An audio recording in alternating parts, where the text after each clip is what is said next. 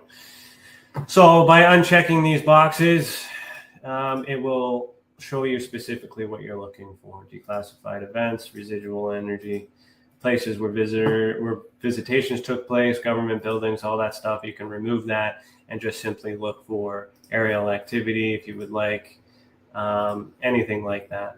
Okay.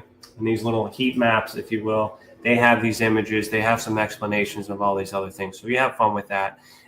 So basically what this post is just adding 3 more categories of things that I'm tracking based on my research. I'm not going to spend any time listing every single phenomenon that has already been discovered. I'm only listing the phenomenons as I discover them in my research, because I'm very focused on removing the fluff. So you won't see things like Roswell or the Tic Tac videos on here yet, because it's still inconclusive in terms of the extraterrestrial origin. Another thing too is I've added a couple more resources to our investigator page. So if you are if you are a researcher or independent investigator, you can also use these resources here. So this helps me when I'm doing my research, when I'm doing my investigations. If I need to do something, here's all the tools, and they're all free. Most of them anyways. I think pretty sure they're all free. So these are things I use for certain reasons and at certain times. So I've updated that. I did a podcast back in July. We talked about flat Earth, which was fun. I never saw that picture. That's funny. I did post this thing as well. So this is a man-made drone / carrier craft of some sort, which is very interesting, human-made, man-made. But if this was seen in the sky late at night, people would think that it's a UFO. So a part of that is being aware of being introduced to new technologies that exist and whatnot. And of course, we had some reels out from our last podcast, and we're up to date, and that's where we are. All right. Now, the Canadian Current Event Survey. Those of you who remember, go to resources. No. Evidence. Yeah. Annual data sets. This page here has a list of my reports that I put out. So my last report was in 2020. It's now 2023. Yeah, I'm 3 years behind, but I am trying to complete the 2021 version, and I'll probably do the 2022 and shortly after that, and then the 2023 one will come out in 2024. So for those of you who haven't seen this, if you click on here to purchase the full report, you can get the paperback version, the Kindle edition as well. Take a look inside. This essentially is me compiling all the data from the declassified documents. That didn't really give much of a tease. Let me see if I can show you more. Yeah, so more statistical a breakdown of what's been reported by human beings to other human beings in technical normalized agencies to help show that majority of what's being seen that's considered as unknown is known. And by doing that, I'm also highlighting some things that are unknown that me, myself, and other colleagues that are in the know haven't witnessed before. And that doesn't really mean this technology doesn't exist. It just means it kind of helps us pinpoint the hot spots in terms of if anybody is interested in the 2020 version, I'll put that in the comments.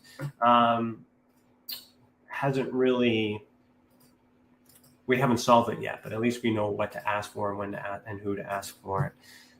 Lisa, you said, what did you say, Lisa? 1 second here.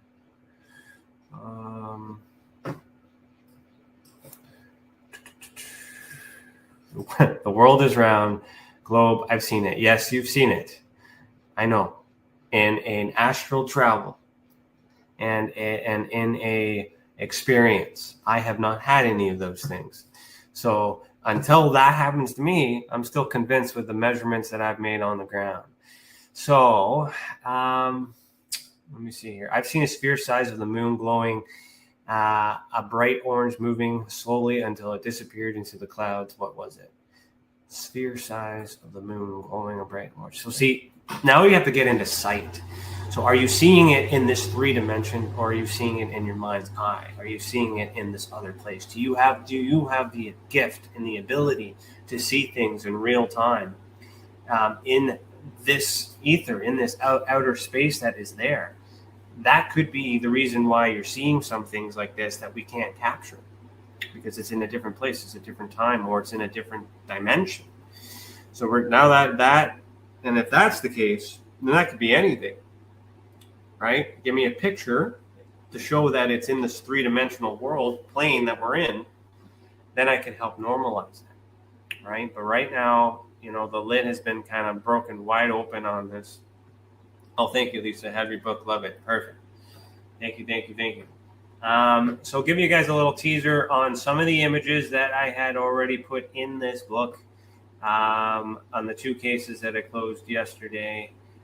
There was a helicopter that was the culprit of one of these UFO sightings, this helicopter here. How was I able to figure that out? Because the measurements of the helicopter here fit the measurements of the description as well. Plus, when I recreated the event, it is, not too far away from an institution that actually had visitors by helicopters that day. So there's a lot of information that will be explained in that report. But this was reported to the Canadian government. The Canadian government did investigate, and I was able to continue from where they left off.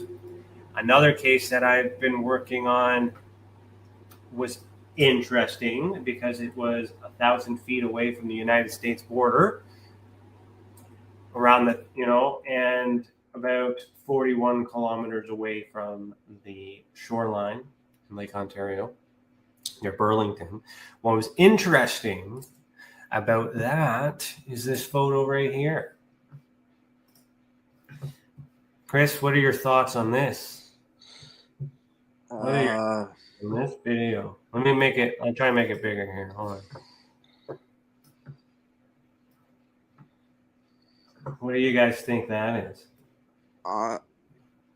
Wow. Yeah. So this is an actual picture. It's authentic. It's real. It's been fact checked. It's been verified. Right? And for you globies out there that make fun of the flat earth and the curvature, if the earth was curved, you wouldn't see it hovering in the fucking sky, by the way. Just wanted to point that out.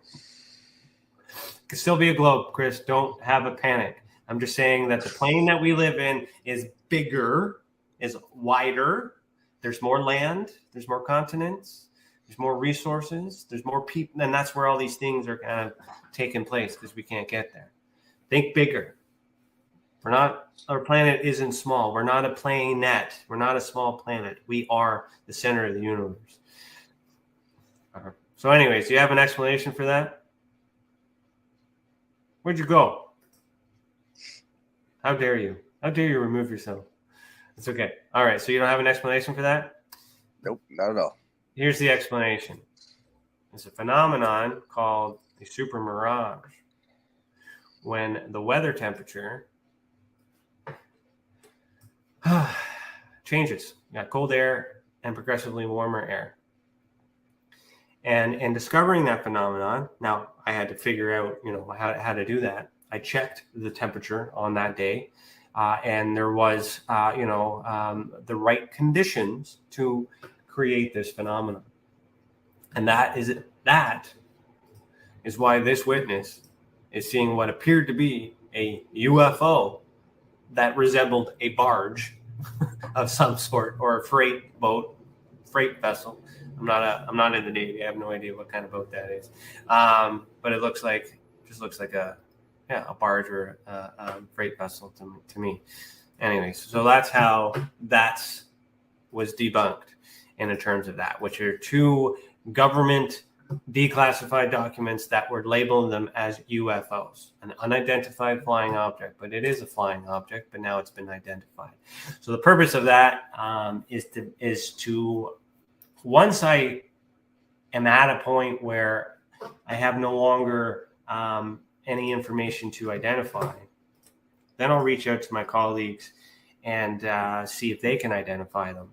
And then if nobody can figure it out, then I publish the report. And if you guys are interested, you can buy it and read about it and see my work. I show my work. Okay. So it's not like I just do all the data. I actually explain to you in detail how I came to my conclusions. Because if you don't show your work, you know, you're just just an asshole with lips, you know. You don't, you know, you gotta, you know, so this is me kind of putting my money where my mouth is. But you as the experiencer may not care about how I come to the conclusion. So I put the information on the website for the most basic ones to show that these are ones that I'm unsure about, but I'll remove some if more information comes forward. And for those who want to do a fact check, then you can purchase the book and fact check yourself, or perhaps teach me a thing or two, because I am not a pilot. I am not an astronaut. I'm just an investigator who's very good at putting puzzles and pieces together, but I can't dig and I can't look and I can't do all the math that exists to figure out what these might be until I'm exposed to all of these things. I haven't seen every military black budget helicopter or plane and all these other things, but other people may have, right? So there's a lot, just to come back to my message, what I was saying earlier is that there's a lot of people that know more than I do. And this is still a learning curve. 5, 6, I guess I'm in year 8 of this. So I've seen some things, but there's still some things that are confusing to me that I hope can be explained. And I really do hope, well, something exists. Chris, it'd be a good time to cue the music here. Something exists. I'm just not quite sure what that is. We are being lied. We are being but the biggest suppression, I believe, is us not giving ourselves enough credit and enough power. And I think we're super beings, and it's time that we nurture that energy. And that's it. So yeah. Thanks for watching. Keep your eyes in the sky, everybody. Lead the world. See you next time.